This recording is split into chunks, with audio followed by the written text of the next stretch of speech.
There's a fantastic range of accessories out there for your four-wheel drive, but I reckon still the most important thing you should stick on a vehicle if you're going to do any remote area travel is the good old bull bar. Bull bars have evolved enormously over the years, and the modern bull bar for your four-wheel drive is a lot more than just protection. It's a complete platform for mounting a whole range of accessories too. There's a big range of bull bars on the market, and like anything, it's really worth spending the time to do your homework, look at the features of what's available, and make the right decision for your vehicle.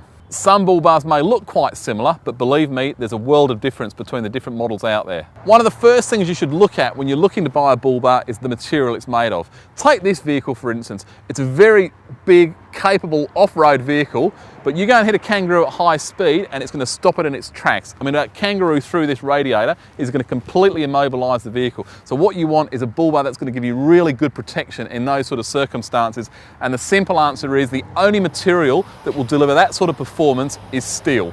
The other options available, like plastic and alloy, they may be a good place to mount your driving lights, your CB aerial, and even your winch in some cases, but they just will not offer you anywhere near the sort of protection that a good steel bull bar will, particularly in the wing area of the bull bar, which is the most vulnerable area in the event of an animal strike. Another thing you should look at very carefully when you're selecting a bull bar for your vehicle is the approach angle. A lot of the bull bars on the market sit down really low and really impair the approach angle of the vehicle. So make sure you get something that sits up nice and high, and ideally get something that has a far better approach angle than the standard vehicle. These modern vehicles have an awful lot of technology built into them, so it's really important that any accessory you fit to the vehicle doesn't have any adverse effects on any aspect of that vehicle whatsoever. Take for example airflow. This is a big engine, gets very hot, so it's really important that the bull bar has plenty of ventilation and allows heaps of airflow through to the radiator. Don't just look at the front of the bull bar, get underneath and have a good look and see how it secures to the vehicle. The mounting system of a bull bar is the single most important aspect of it, and it's really important that that mounting system is fully compatible with the vehicle's airbags and that it can withstand extreme loads that winching will place on the mounting system. It's really important that the bull bar has no exposed or sharp edges. For example, its soft radiuses, urethane buffers, cover straps on the uprights, and a recessed roller fair lead system. Bull bars are a fantastic platform for mounting a whole range of accessories, all of which will make your off-road touring much safer and more enjoyable.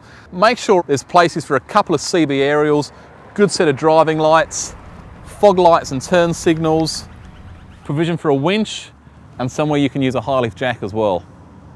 Modern vehicles have an awful lot of sensitive componentry located behind the original bumper, so it's really important that when you fit the bull bar, it has plenty of underbody protection as well. Make sure also that the bull bar has provision to reattach the factory tow points.